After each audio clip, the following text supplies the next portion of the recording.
Marami na akong naakyat na bundok. Pero ito na marahil ang pinakapeligroso. Sa bansang may pinakamaraming bulkan sa mundo, may isang bundok na nagkukubli sa nakalalasong usok. Dito kung saan tila nagtatagpo ang impyerno at kalangitan, papasukin namin ang pusod ng bulkan.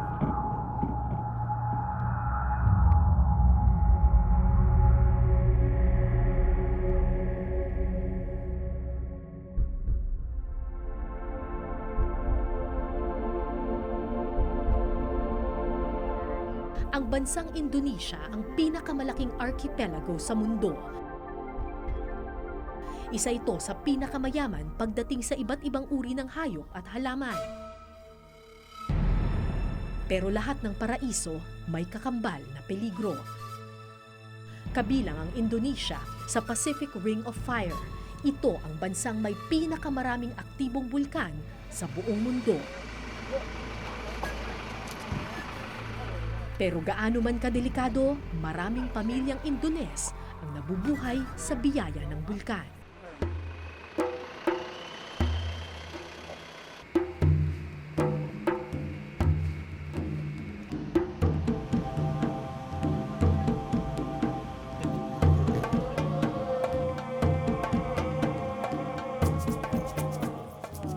Selamat pagi. Selamat pagi. So mukhang napupuno na yung truck ng iba pang mga minero. Yung rattan basket na yan, ito yung pinaglalagyan nila ng mga sulfur rocks. Yan yung binabakay nila dito sa kanilang shoulders.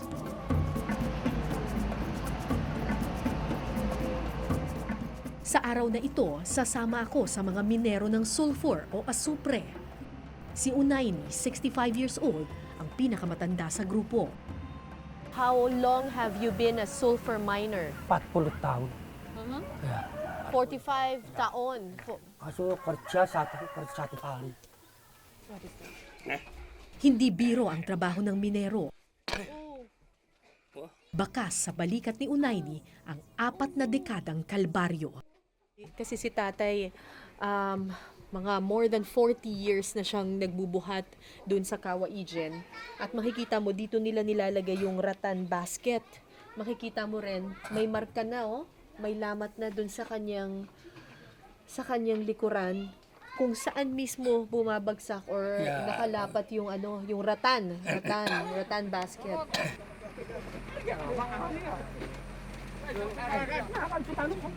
Araw-araw, mahigit 200 minero ang umaakyat sa bulkan ng Cawaigen para kumuha ng malalaking tipak ng sulfur. Hello. Selamat pagi.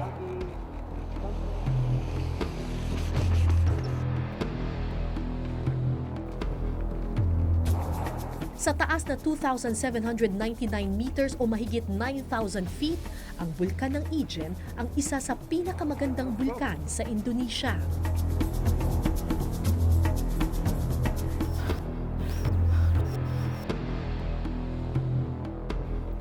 Kung tutuusin, hindi kasing tarik ang daan paakyat ng Cawaigen. Pero habang pataas ng pataas, pasikip din ng pasikip ang iyong paghinga. Parang ito na ata.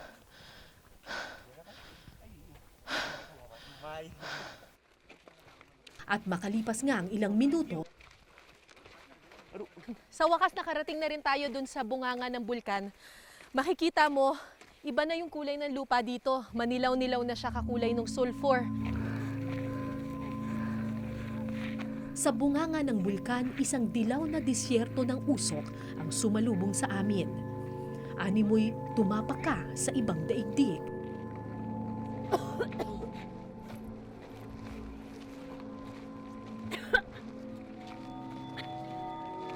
Iba yung usok, parang nakakasulasok.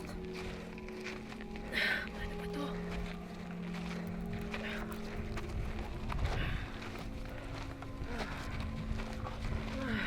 Pero kung titingnan mo yung mga minero, wala sila halos takip sa mukha. Halo. Hello, salamat pagi. Selamat pagi. Good morning. Ilang hakbang pa, tumambad na sa amin ang natatagong ganda ng Kawa Ijen. Naghahalong bughaw at luntian ng kulay ng lawa. Animoy salamin ng langit sa linaw ng tubig. Pero huwag magpalinlang sa malaparaiso nitong ganda. Sa gilid ng lawa, may babala. Ito na yung tinatawag nila na Kawa Ijen o yung crater ng bulkan ng Ijen. Very acidic yung lawa na to. Kung yung normal na likido mga nasa pH 7, ito 0.5. So ganun na lang siya ka-acidic. Meron lang oras kung kailan pwedeng bumaba dito yung mga minero. Kasi kapag sumobra na yung buga ng usok, nakakalason.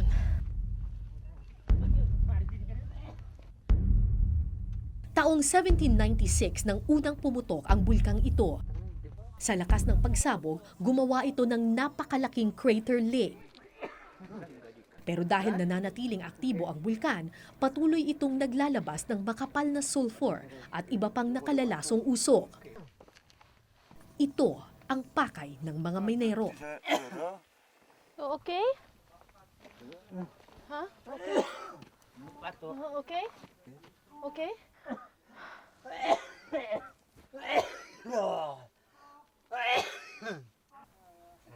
You want water? Water? Water?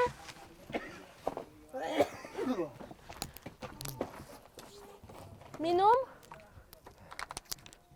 Minum.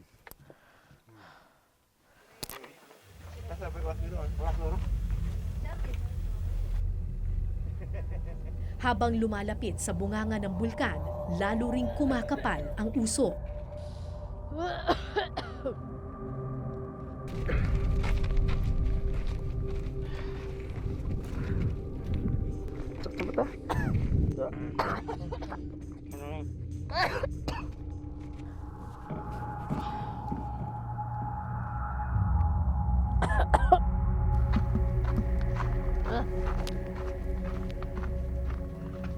Oh.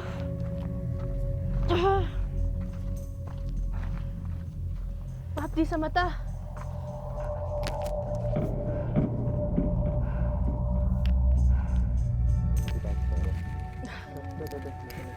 Okay, okay.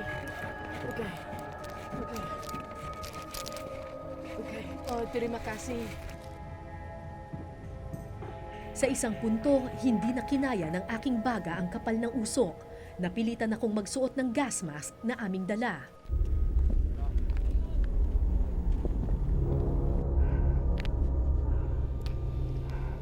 Sinubukan kong bumaba gamit ang gas mask, pero hindi sanay ang aking mata sa makapal na salamin nito. Hindi ko nakikita. Ang problema, walang anumang trail pababa ng crater. Isang maling tapak, bangin ang iyong babagsakan.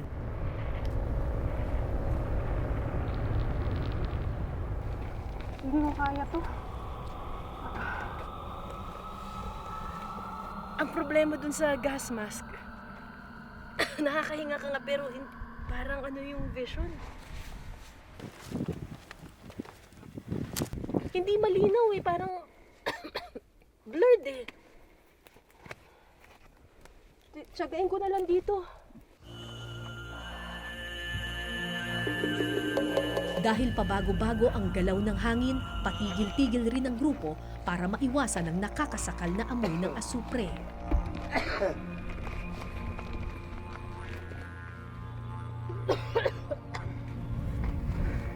Kaya. Masakit sa lalamunan.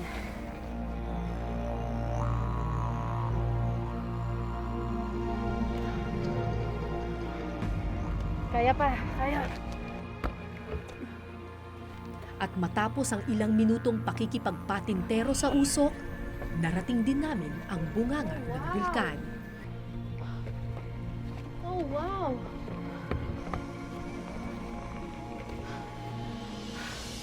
Sulit din lahat ng mga nilakad natin. Para kang wala sa daigdig. Parang wala sa Earth. Luntian ang kulay ng lawa, payapa. Hindi mo aakalaing malaasido ang tubig nito. Sa gilid ng lawa, tuloy-tuloy ang buga ng dilaw na usok ng asupre. Ang sulfur ay karaniwang matatagpuan sa mga bulkan. Ginagamit itong sangkap sa sabon, pesticide at bleaching products. Pero para makuha ito, kailangan mong tiisin ang nakakasakal nitong usok. Sa loob ng 4 na dekada, 70 minero na ang namatay dahil sa iba't ibang sakit dulot ng tuloy-tuloy na paglanghap ng usok mula sa bulkan. The gas, the fumes, what happens Okay, when you so- inhale it? Oh, sige. Ito sa kanya. Something like that. Is it very difficult to breathe and cough a lot? Marunong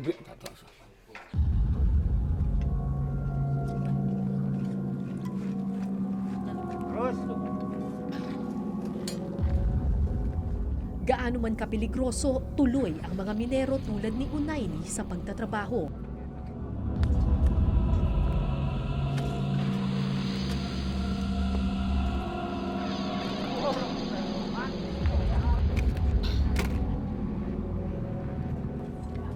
Habang tumatagal, pakapal ng pakapal ang usok na gumagapang sa bulkan. Hanggang sa bigla na lamang nabalot ng dilaw na usok ang buong paligid.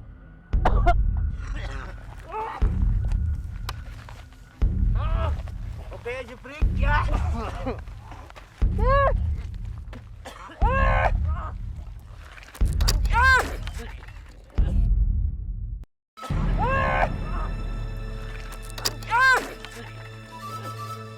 Okay. Okay. Let's go. Okay, let's go. Yeah. Mahigit 2 minutong nagtagalang nakakasakal na usok. Let's go. Sana do.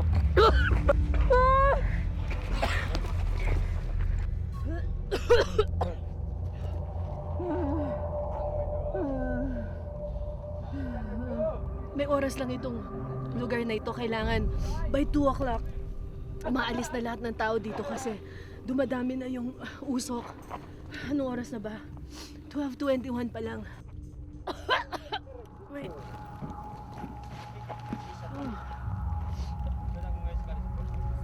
Bad trip. Sobrang sakit sa lalamunan tsaka sa ilong. Akala ko yun ang hudyat para lumarga na ang grupo. Pero nagtuloy sa pagtatrabaho ang mga kasama naming minero. Kulang pa raw kasi ang nakukuha nilang asupre.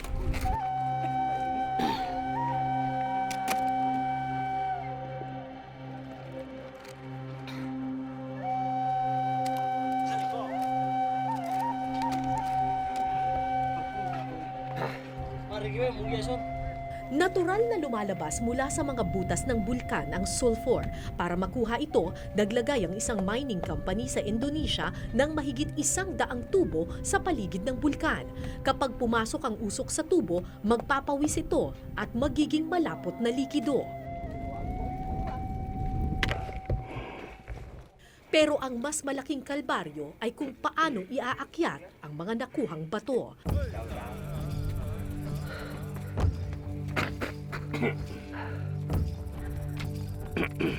Bawat isang minero kayang magbuhat ng 30 to 80 kilos ng sulfur sa kanilang likuran, depende sa kanilang lakas.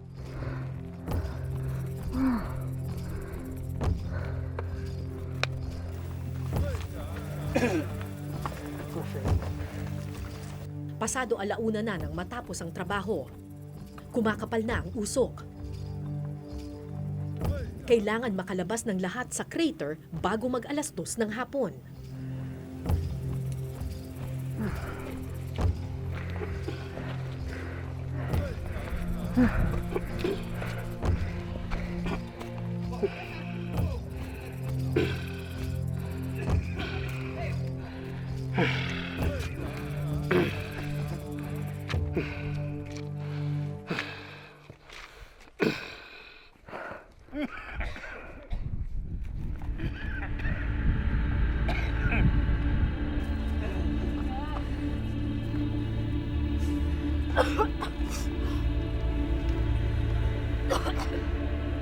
Gusto ko mang tumigil at magpahinga, hindi pwedeng magtagal. Gumagapang na kasi ang usok at kailangan naming makaalis sa crater bago kami tuluyang lamunin ng usok.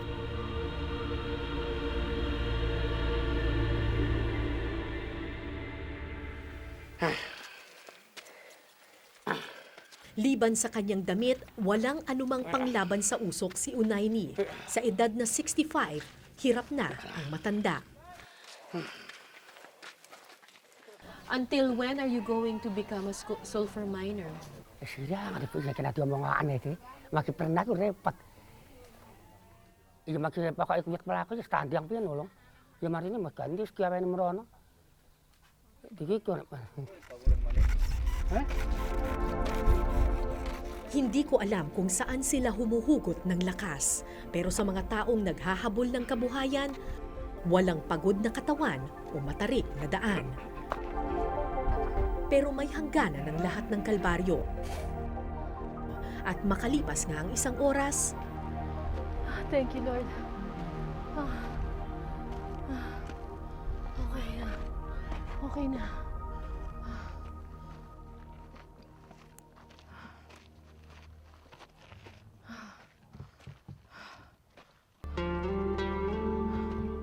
alas 2 na ng hapon nang makalabas kami ng crater. Hindi na nagpahinga si Unayni at dumiretso pababa ng bundok. Hanggang alas 3 lang kasi ng hapon bukas ang tindahan na bumibili ng sulfur.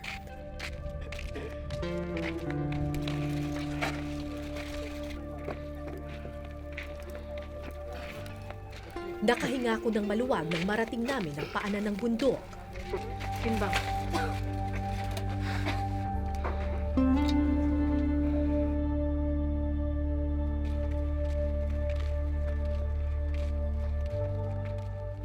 Makalipas ang ilang oras na bigat, sa wakas makakapagpahinga na ang kanyang mga balikat.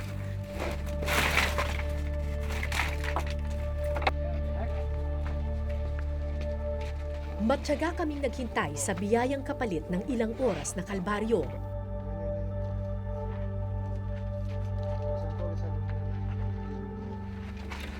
So dito na yung bayaran. Pero nang iabot na ang kanyang sweldo,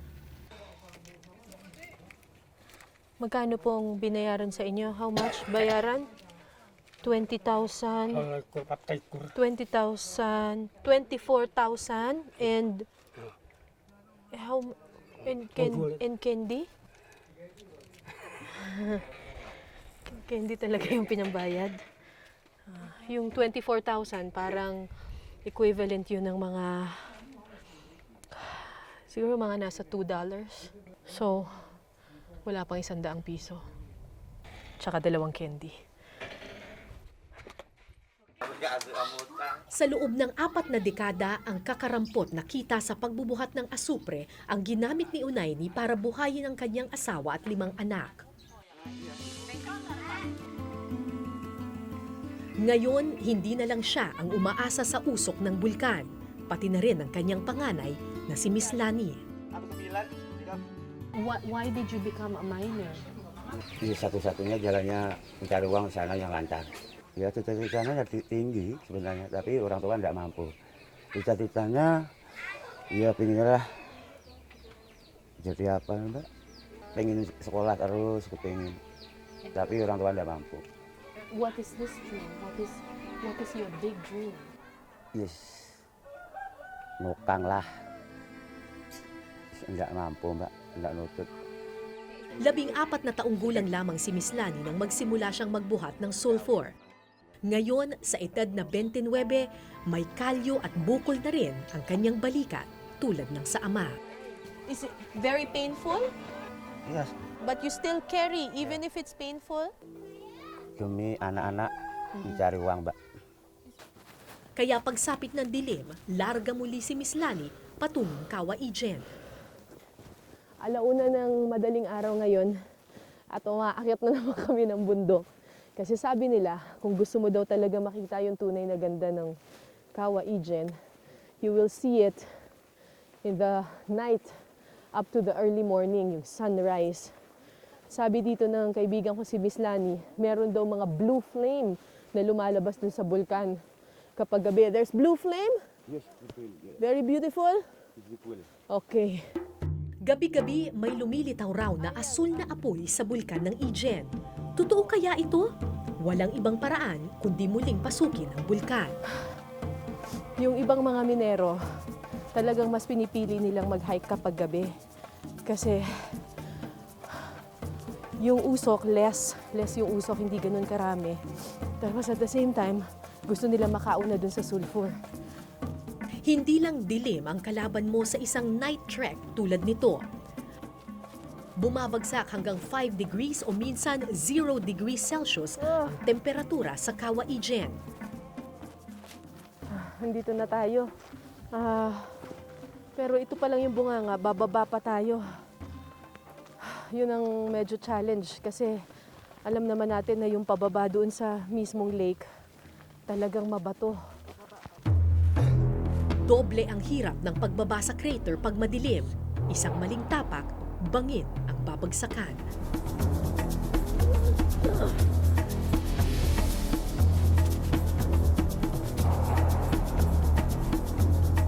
Oh.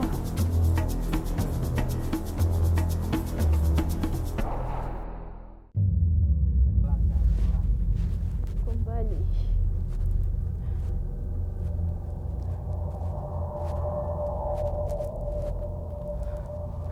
Oh.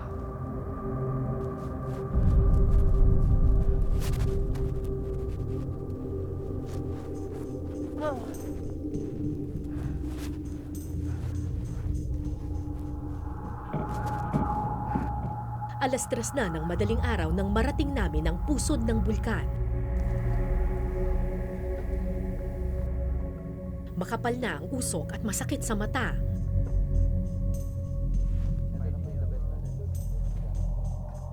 Pero nang makalapit kami, isang kakaibang usok ang tumambad sa amin. Yung nakikita ninyo sa aking likuran, yan yung kung tawagin blue fire ng Kawa Ijen. Ang sulfur gas kasi kapag nag-react siya sa oxygen, nagkakaroon ng combustion at lumilikha ito ng isang matingkad at napakagandang asul na kulay. Pero limitado lang yung oras natin para makita itong asul na kulay na ito. Pagputok kasi ng liwanag, alas 5 ng umaga, ay mawawala na yung blue fire na yan. Habang namangha kami sa asul na apoy, sa kabilang bahagi ng bulkan, patuloy naman ang pagtatrabaho ng mga minero.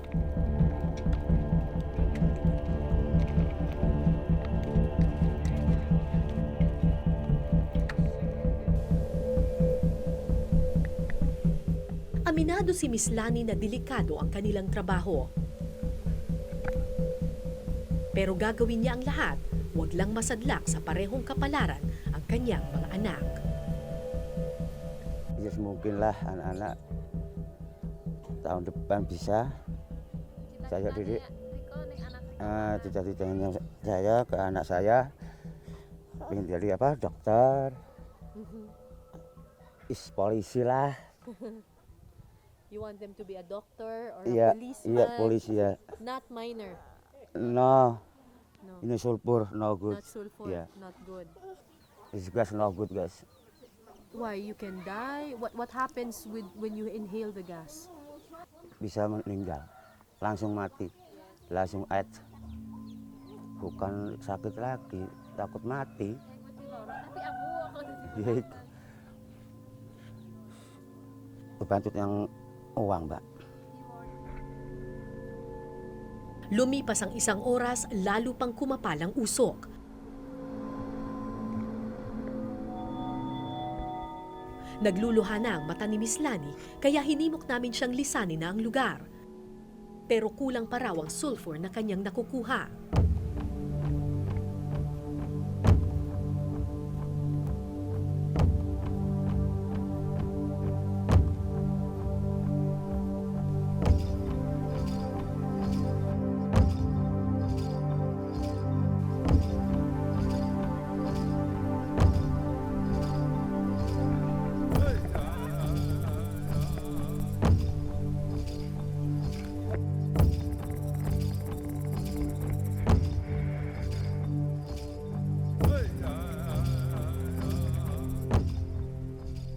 mahirap pababa ng crater, lalong mahirap ang palabas nito. Matarik at mabato ang daan. Paano pa kaya kung may halos 80 kilo ng bato na nakabakay sa iyong likuran?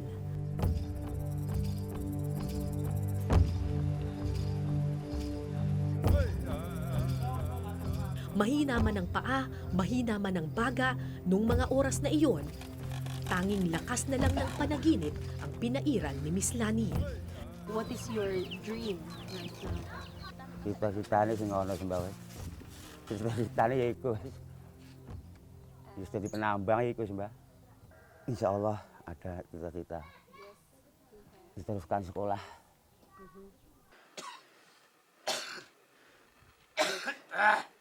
Pagod na sa buhay minero si Miss Lani, pero haharapin niya ang kahit anong usok ng bulkan, maialis lang sa parehong kapalaran ang kanyang mga anak.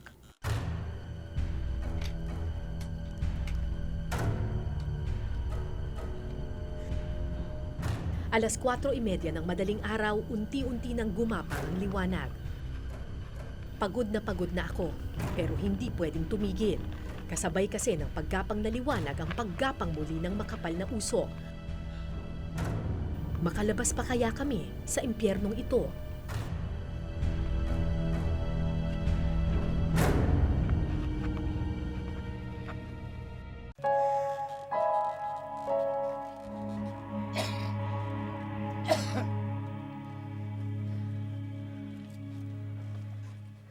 Mag-aalas 5 na ng umaga nang marating namin ang tuktok ng bundok.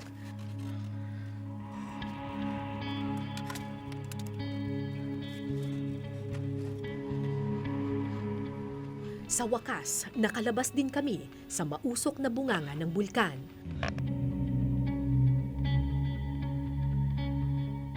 Sa tuktok ng Kawaijen, sa dulo ng impyerno, may biyaya ang kalangitan.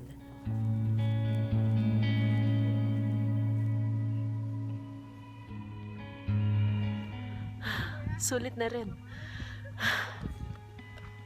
Thank you, Lord.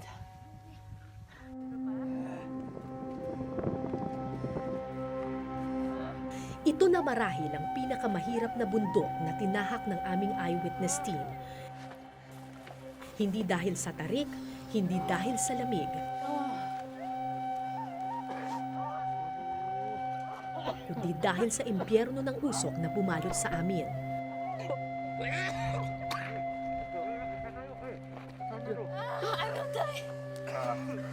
Oke, water guys.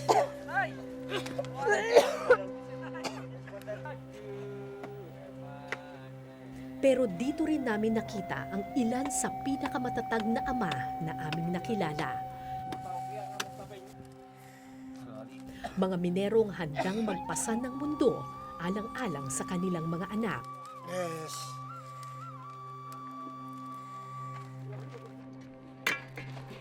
Mga ama na handang hamunin ng bagsik ng bulkan, maiahon lang ang anak sa parehong kapalaran.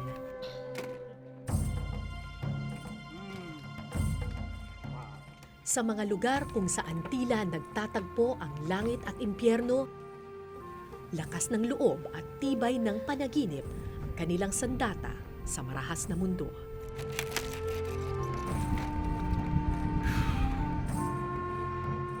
Mula sa Indonesia, ako po si Cara David at ito po ang Eyewitness.